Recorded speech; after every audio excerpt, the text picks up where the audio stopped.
increase in people selling houses to each other, which is what we saw for the last 9 years. Question number 4, the Honourable Judith Collins.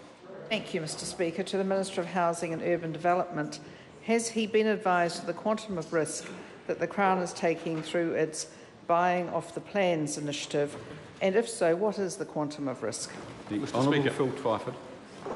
The types and amount of risk the Crown may take through the Buying Off the Plans initiative were assessed as part of the business case I took to Cabinet.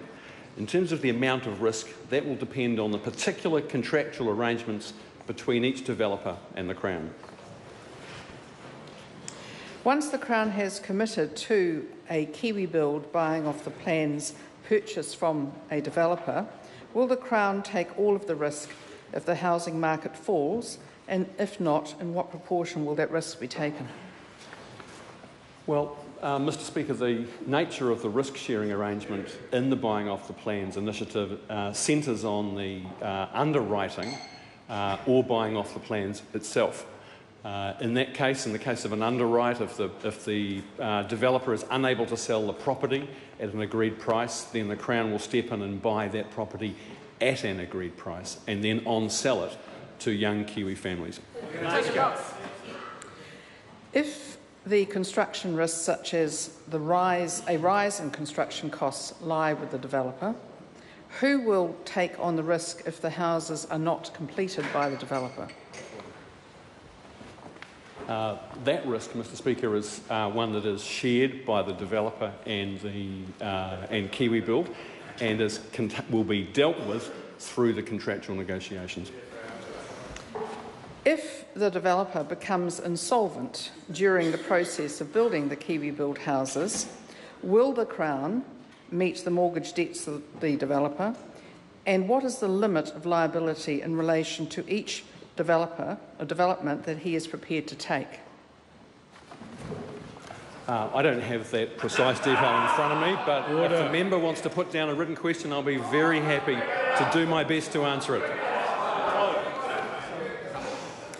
If Hawkins Construction and other formerly major and credible developers have gone into liquidation this year, then what assurance can he give New Zealanders that other developers will not leave the New Zealand taxpayer liable for meeting the costs of unmet guarantees in half-built houses?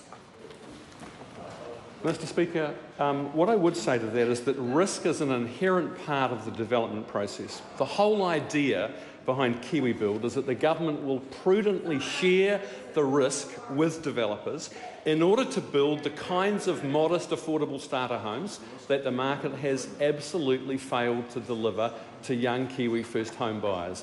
That is the nature of the risk-sharing arrangement that lies at the heart of KiwiBuild. May Lubeck. To the Minister, what are the risks of not undertaking the Buying Off the Plans KiwiBuild programme? The main risk is that we will continue to see residential developments across New Zealand stall because developers struggle to find finance on acceptable terms. These developments will not be built, will be completed more slowly, and will contain bigger, more expensive homes because that's where the biggest profit margin lies. This would mean that we would not increase the supply of modern starter homes for young families. This government is committed to building affordable homes so we can restore the Kiwi dream of affordable home ownership. Question number 5, Jamie Lee Ross. Mr Speaker, my question is to the Minister of Transport and asks